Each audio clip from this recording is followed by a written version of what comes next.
চলুন বন্ধুরা ঘুরে আসি এমন এক জমিদার বাড়ি থেকে যেখানে জমিদারের বংশধর এখনো বসবাস করেন।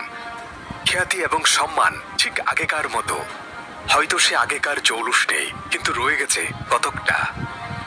বাংলাদেশের কিশোরগঞ্জ জেলার হোসেনপুর উপজেলার গাঙ্গাটিয়া গ্রামে অবস্থিত এই জমিদার বাড়িটি শুধুমাত্র একটি প্রাচীন স্থাপনা নয়, এটি এক সময়ের আভিজাত্যের প্রতীক, একটি সমাজের কেন্দ্রবিন্দু এবং বর্তমানে এক নীরব অথচ জীবন্ত ইতিহাস। বাড়ির প্রবেশদ্বার পেরিয়ে ভেতরে গেলে চোখ আটকে যায় দুপাশের গাঢ় সবুজ গাছপালার মধ্যে দাঁড়িয়ে আছে একাধিক ভবন। প্রধান ভবনের সম্মুখে প্রশস্ত উঠোন, পেছনে বিশাল পুকুর, বাম পাশে নাট মন্দির, ডান দিকে অতিথিশালা। বাড়ির সামনের অংশে এখনো দেখা যায় বিশাল পিলার, যেগুলোর নির্মাণ শৈলীতে স্পষ্ট গ্রিক এবং ইউরোপিয়ান প্রভাব রয়েছে। এই বাড়িটি আজ মানববাবুর বাড়ি নামে পরিচিত।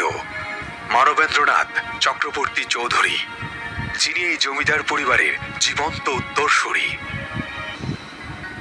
যে গ্রাম আজ ছায়া ঘেরা, শান্ত আর প্রায় নিঃশব্দ, সেই গাঙ্গাটিয়ায় এক সময় ছিল জমিদারদের দাপট, সূর্যে আর সংস্কৃতিতে ভরপুর।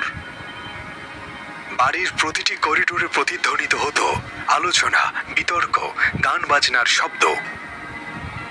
এই বাড়ির জমিদার কেবল এক পৃষ্ঠপোষক, জ্ঞান, সাহিত্য, মানবিকতা চর্চার ধারক। জমিদার বাড়িতে প্রবেশের পরপর চারপাশে চোখটা বুলিয়ে নিলাম। সে যুগের সেই কারুকাজগুলো সংরক্ষণের চেষ্টা করা হয়েছে।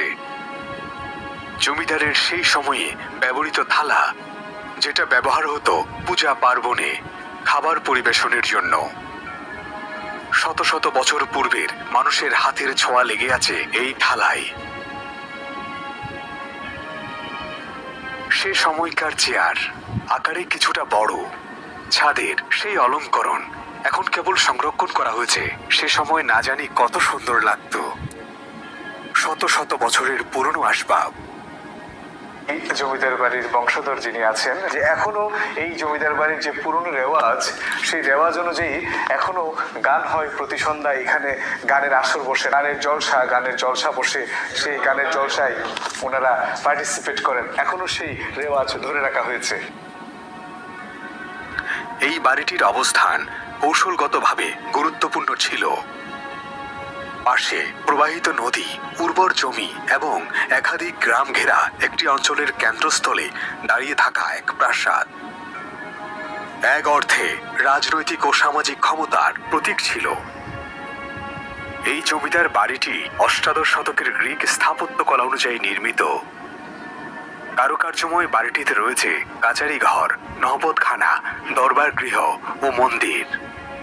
অনেকগুলো স্থাপনাই ধ্বংস হয়ে গেছে, তবুও যা আছে তা দেখতে প্রতিদিন দূর দূরান্ত থেকে বিভিন্ন শ্রেণী পেশার মানুষ আসেন। এর বয়স প্রায় 400 বছর। 400 বছরের পুরনো একটি ঘাট এখানে এখনো রক্ষিত আছে। সেই সময়ের মানুষের রুচি দেখুন। এই সময় এসে এরকম ঘাট বানানোটা খুবই কষ্টকর হয়ে যাবে। কি প্রাচীন একটা ঘাট, 400 বছরের অথবা তারও বেশি বয়সের একটি ঘাট। এটা প্রায় 400 বছরের পুরনো একটি ঘাট, এবং সেই ঘাটের সাথে সংযুক্ত থাকতো এই তার যে এক লেয়ার ছোট এই ঘাটখানা। এই ঘাটের উপর পড়ে আসলে রাজকীয়তার সবকিছুই, রাজন্যবর্গদের সবকিছু রাজকীয় ছিল, জমিদারদের সবকিছু একটা জমিদারিত্বের ভাব ছিল। এখানে উঠেই তারপরে এই মূল ঘাটে যাওয়া হতো। নামার সময়ও একই অবস্থা।